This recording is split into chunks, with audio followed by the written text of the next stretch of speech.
திருவண்ணாமலையினாலே எல்லாருக்கும் தெரியும். கிரிவலம்னா முதல்ல இந்த உலகத்திலேயே சொல்லலாம், திருவண்ணாமலைக்கு இணையாக எந்த மலையும் யாருமே சுத்தலை. ஏன்னா கிரிவலம் அண்ணாமலையால் 24 ஹவர்ஸ் எல்லா நாட்களும் கிரகணம் இருந்தாலும் சரி கூட்டம் இருக்கும், எல்லா நாட்களையும் சரி இருக்கும். நல்ல நாள் கெட்ட நாள் எந்த நாள் இருந்தாலும் குறைவில்லாமல் மக்கள் ஊர்ந்து சுற்றி கொண்டே இருக்கக்கூடிய ஒரே மலைனா இந்த உலகத்திலே திருவண்ணாமலை மட்டும்தான். அந்த மலையில் அப்படி என்ன சிறப்பு இருக்கு? சுவாமியே லிங்க சொரூபமா இருக்கிறாரு. அதுதான் முதல் பெரிய முக்கியத்துவமான ஒரு முதல் கருத்து. இதுதான் மலையே சிவமா இருக்கிறார். நிறைய இடங்கள்ல மலை மேல சுவாமி இருப்பார், நம்ம பார்த்துருப்போம். ஆனா இங்க மலையே சிவலிங்கம், மலையே சுவாமி.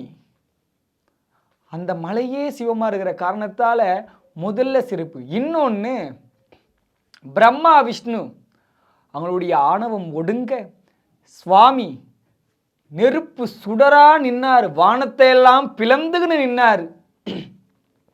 மேலே போயிட்டே இருக்கிறாரு, பார்க்கலான்னு அவரையும் பார்க்க முடியல. கீழே அவருடைய திருவடியை பார்க்கலான்னு ஒருத்தர் தேடுறாரு, 2 பேராலையும் பார்க்க முடியல.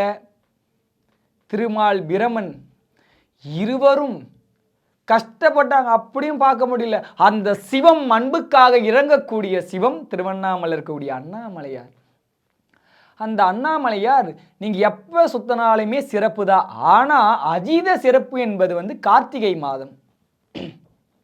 இந்த கார்த்திகை மாதத்துல தான் இந்த சிறப்புகள்லாம் நடந்தது.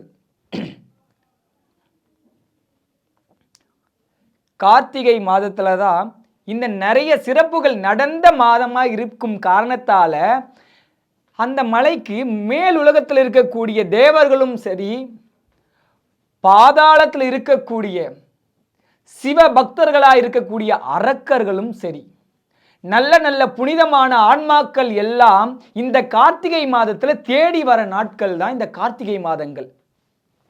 மற்ற நாட்களை விட இந்த நாட்களில் தான் பெரிய பெரிய தவசிகளும் யோகிகளும் முனிவர்களும் கண்ணுக்கு தெரியாத ஒளி போன்ற உருவம் கொண்டு வருகின்ற பெரிய பெரிய ஆன்மாக்களும் ஒன்றிணையக்கூடிய நாட்கள் தான் கார்த்திகை மாதம். அந்த கார்த்திகை மாதத்தில் நாம எல்லாம் அப்படி சுத்தும் பொழுது தெரிஞ்சோ தெரியாமையோ அவங்களுடைய பார்வை நம்ம மேலே பட்டா நமக்கு இருக்கக்கூடிய துன்பங்களும் இருள்களும் நீங்கிறதுக்கான வாய்ப்பு அமையும்.